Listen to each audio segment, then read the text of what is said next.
Okay, right off the bat, before I get into this, I want someone to do a fan edit or like a fan made video for this movie, and I want them to insert the count into every Dracula scene in this movie where Dracula appears in. and every and Dracula doesn't really have much dialogue in this movie, like maybe like two lines for the most part. I just want someone to put in the one, a two, a three, that'd make my day. I don't even care if you use AI to make that shit. Please do so. I would like to see it. So anyway, here's my video review for The Last Voyage of the Demeter. I think Demeter's how you say it. So this is the second Universal Dracula movie that's come out this year. Earlier this year, we had Renfield, which was the Nicolas Cage Dracula movie. And that movie, the week it came out, I remember, had a trailer for this movie. So it was like, shit, what is going on here? There's like two kind of big budget or medium budget level Dracula movies. It's kind of odd. But this, unlike Renfield, which was basically kind of a parody comedy of the character, this is very much back to basic horror roots for the character. And this is a kind of sort of a retelling, or sort of an adaptation of one chapter of Dracula, the Bram Stoker novel.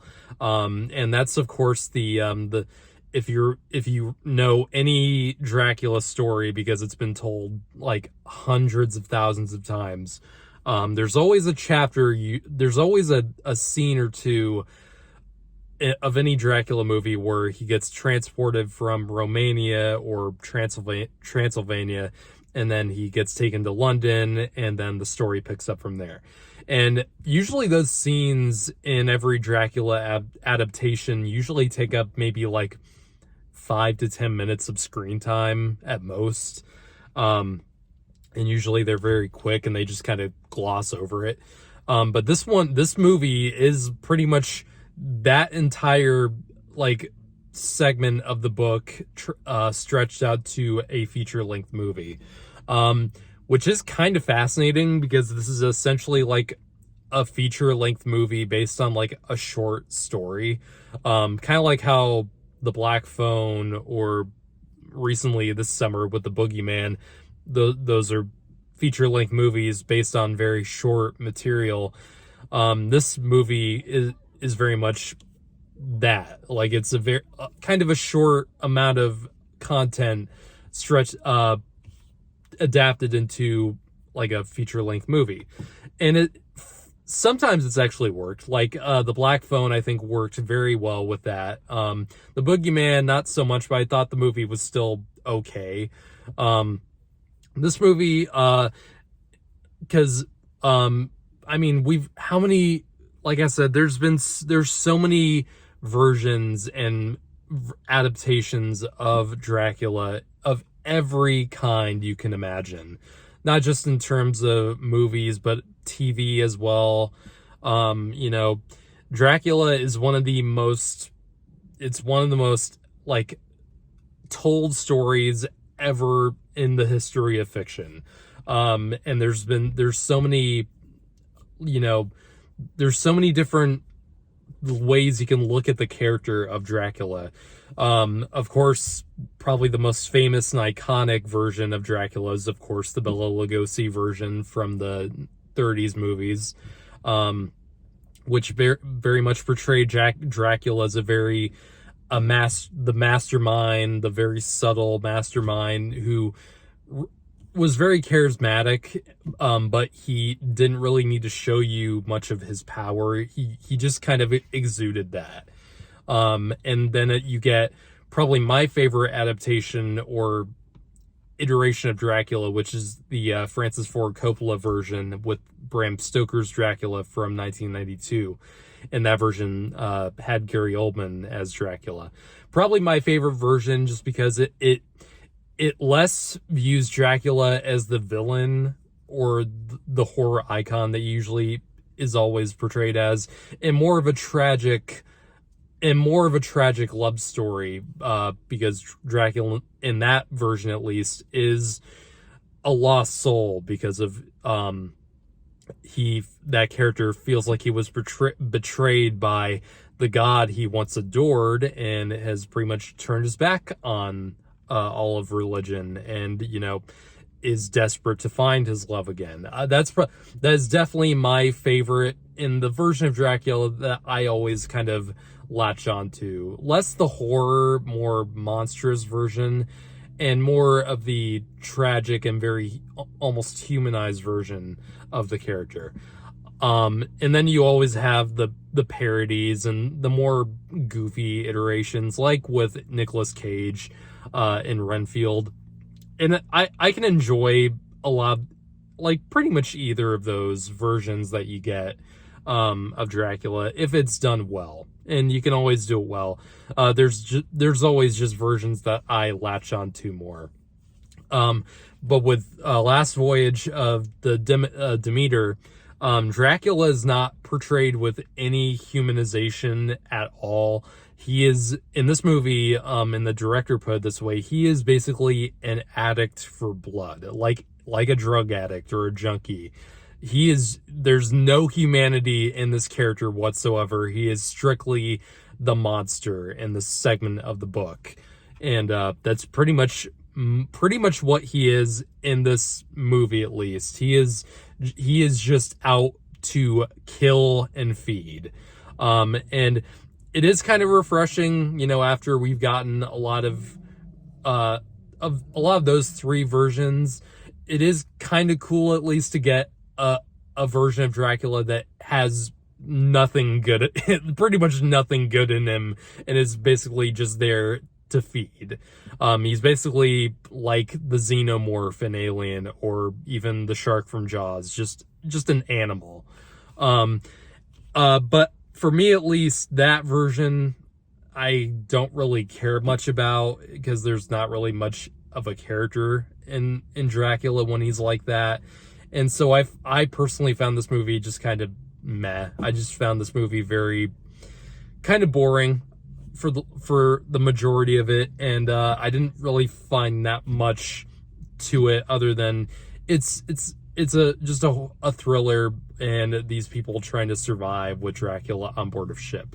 And sometimes that there are some sequences in the movie that do have that thrill to it, because the one really nice thing I can say about this movie is that, for the most part, it does feel like they really did try to make this feel as practical as they possibly could, because I've seen the behind the scenes photos and videos, and they did build a ship for this Demeter, and it is pretty impressive looking. The production design is all for the most part very solid. There's a lot of the costumes, of course, are well done, and what I really, probably the thing that I will take most from this movie, and the thing I'll give it the most credit for, is that Dracula in this movie, for the most part, is practical, and the makeup and the costume, or the makeup and the aesthetic of Dracula is very practical. And because one of the most, probably one of the most key players in, horror movie acting, at least from like an effect level, is Javier Botet. This guy's been in so many things for the past like almost decade, it seems. This guy has been in everything from the 2017 or the two It movies we got. He also played the Slender Man in that god awful Slender Man movie that we got from 2018. But this guy's in so many things, and I really do like that because if you've seen any photos of this guy, he is incredibly skinny. He's incredibly tall. This guy is pretty much born to be, a very horror based, actor. And he's pretty much, you never get to, I don't think there's a movie where you actually get to see him without any makeup on. And he is always wearing a costume of some kind. So he was pretty much perfect for this, at least this version of Dracula, where he is very animalistic. Like I said, there's no humanity in him, and Javier Botet portrays that very well in this movie. There's a lot of great effect use in this movie. The Dracula effect, for the most part, really does work. They do use a little bit of CGI, especially in the end, to enhance him, especially when, he's flying around. I don't know if Javier Botet was ever flying around with bat wings like you see in some of the marketing material for this, but I guarantee they probably did have a little bit of that. They just use a little bit of CGI to enhance it, and that's very impressive. Technical aspects, technically speaking, the movie is, for the most part, very well done. And this is directed by the guy who did, this guy's done a few things, but I think the last thing he did that I recall is the Scary Stories to Tell in the Dark movie from a few years ago, which wasn't a great movie, but that movie also, like this one, had a lot of great practical effects work, and technical aspects they did seem to give a shit. And the same thing goes for this. So I can at least give the movie props for that. And the acting in the movie is really is pretty solid as well. You have a lot of good actors in this film. You got Corey Hawkins, who I think he does a really great job with the accent in this film. I think he has a good screen presence still. I've liked this guy in almost everything I've seen him in, from Straight Outta Compton to this guy's in a bunch of things. I just can't remember off the top of my head.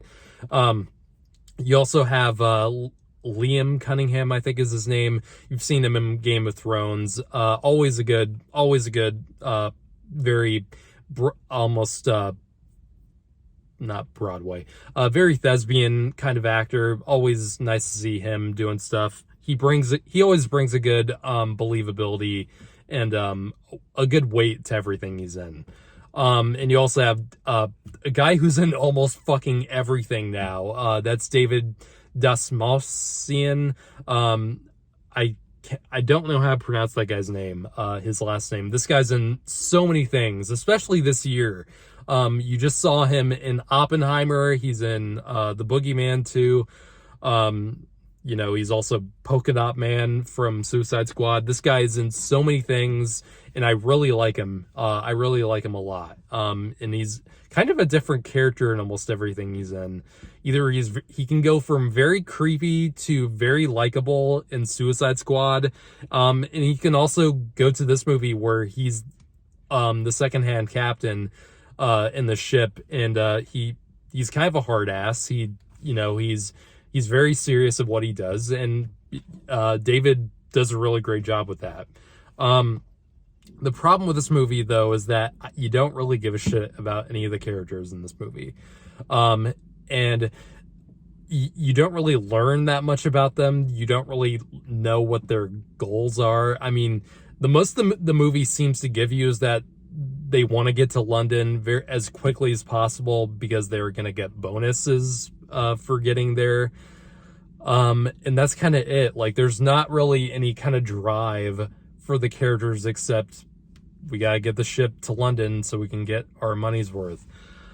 And that doesn't really give you much of a character. The most the movie seems to give you is that the captain, played by Liam Cunningham, there's a young boy on the ship, and he's very cheerful, and that kid was honestly one of my favorite parts of the movie. And the movie does something with that kid. I was like, damn, I really like this. And the captain character is very attached to the kid, and that does ring through quite a bit. And aside from that, and some of the stuff they do with Corey Hawkins, who's basically the main character in this, there's not really much to the other characters, so there's not really much investment you get from them, and you don't really care when Dracula starts to attack. And that's kind of one of the biggest problems. That's, for me at least, that's the biggest problem with it. And it's an interesting idea to basically make a movie about like one chapter of a book.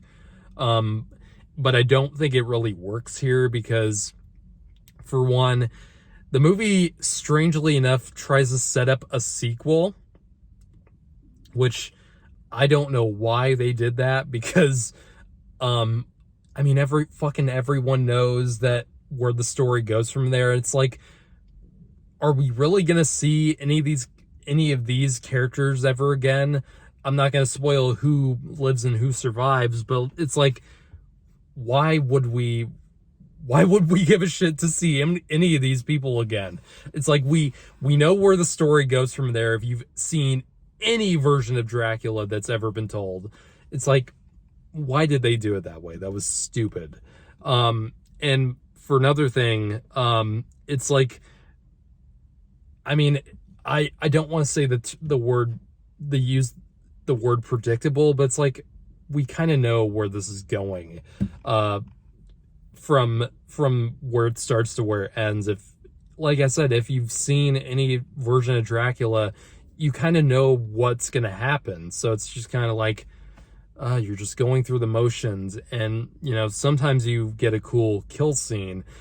But that's just kind of it. It's like, there's not really much to this. It's kind of a bummer.